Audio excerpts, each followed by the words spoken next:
ایک دفعہ کا ذکر ہے کہ ایک چھوٹے سے گاؤں میں احمد اور مریم نام کے دو بہن بھائی رہتے تھے۔ احمد بہت شرارتی تھا اور ہر وقت کھیل کود میں لگا رہتا تھا، جبکہ مریم ہوشیار اور سمجھدار تھی۔ دونوں کو نئی جگہوں پر گھومنے کا بہت شوق تھا۔ ایک دن دونوں کھیلتے کھیلتے گاؤں کے پیچھے والے جنگل میں نکل گئے۔ جنگل گھنا اور عجیب سا تھا۔ پرندوں کی آوازیں آ رہی تھیں اور ہوا چلتے ہی درختوں کی شاخیں آپس میں ٹکرا رہی تھیں، جس سے کھڑ کھڑ کی آواز پیدا ہو رہی تھی۔ احمد نے ہنستے ہوئے کہا، مریم، لگتا ہے ہم کسی جادوئی جگہ پر آ گئے ہیں۔ چلتے چلتے وہ دونوں ایک بہت عجیب و غریب مکان کے سامنے پہنچے۔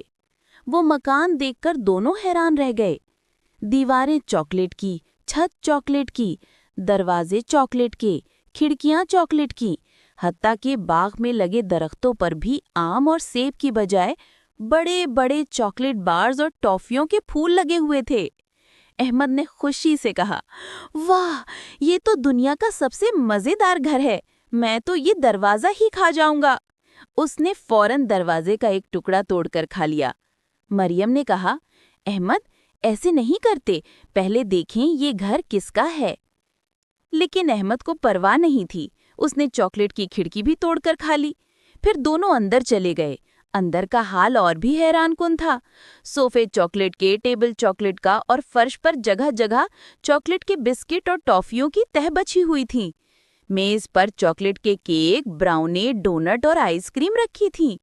مریم نے کہا، یہ تو بالکل خواب جیسا گھر ہے۔ لیکن اچانک کچن سے ہلکی ہلکی ہنسی سنائی دی۔ دونوں بچے ڈر گئے۔ آہستہ آہستہ قدموں کی آواز قریب آنے لگی۔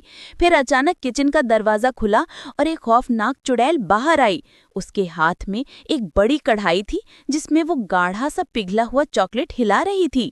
اس کی آنکھیں سرخ، دانت نوکیلے اور بال بکھرے ہوئے تھے۔ اس نے بچوں کو دیکھا اور بھیانک آواز میں کہا، تم دونوں خود چل کر میرے گھر آ گئے؟ بہت اچھا، میں آم کھانے نہیں پکاتی، میں تو بچوں کو کھا جاتی ہوں۔ احمد اور مریم کے ہوش اڑ گئے۔ مریم کانپتے ہوئے بولی، ہمیں چھوڑ دو، ہم تو صرف کھیلنے آئے تھے۔ چڑیل آگے بڑھی اور بولی، نہیں، اب تم میرے کھانے کا حصہ بنو گے۔ اتنے میں احمد نے محسوس کیا کہ چاکلیٹ گھر سے عجیب سی بدبو آ رہی ہے۔ پہلے وہ گھر بہت خوشبودار لگ رہا تھا، مگر اب وہاں سے سڑان جیسی بو آنے لگی تھی۔ احمد نے جلدی سے مریم کو کہا، دیکھو، لگتا ہے یہ گھر گندا ہے۔ چڑیل نے غصے سے کہا، چپ کرو، یہ میرا جادوئی چاکلیٹ گھر ہے۔ مریم نے ہمت کر کے کہا، تمہارا گھر جتنا بھی جادوئی ہو، لیکن یہ بدبو کس لیے ہے؟ چڑیل چونک گئی۔ پھر احمد نے زمین پر اشارہ کیا۔ وہاں ہر طرف ٹافیوں کے ریپر، پلاسٹک کے ٹکڑے اور کچرے کے ڈھیر لگے ہوئے تھے۔ یہ سب گندگی اس لیے تھی کیونکہ جو بھی اس گھر میں آتا، کھانے کے بعد کچرا زمین پر پھینک دیتا تھا۔ مریم نے کہا، یہ بدبو اس لیے ہے کیونکہ لوگ صفائی نہیں رکھتے۔ جب کچرا زمین پر پھینکا جاتا ہے تو گھر بھی گندا ہوتا ہے اور ماحول بھی۔ چڑیل نے پہلی بار سوچنے والا انداز بنایا، پھر دھیرے سے بولی، شاید اسی لیے میرا جادو کمزور ہو رہا ہے۔ اس گندگی نے میرے چاکلیٹ گھر کو بدبودار کر دیا ہے۔ احمد نے کہا، اگر آپ چاہتے ہیں کہ آپ کا گھر ہمیشہ میٹھا اور خوشبودار رہے تو آپ کو بھی صفائی رکھنی ہوگی۔ کوڑا ہمیشہ ڈسٹ بن میں ڈالنا چاہیے۔ چڑیل کچھ دیر خاموش رہی، پھر زور سے ہنسی، تم بچوں نے مجھے سبق سکھا دیا۔ ٹھیک ہے، میں تمہیں نہیں کھاؤں گی، بلکہ آج سے میں خود بھی گھر صاف رکھوں گی اور دوسروں کو بھی یہی بات سکھاؤں گی۔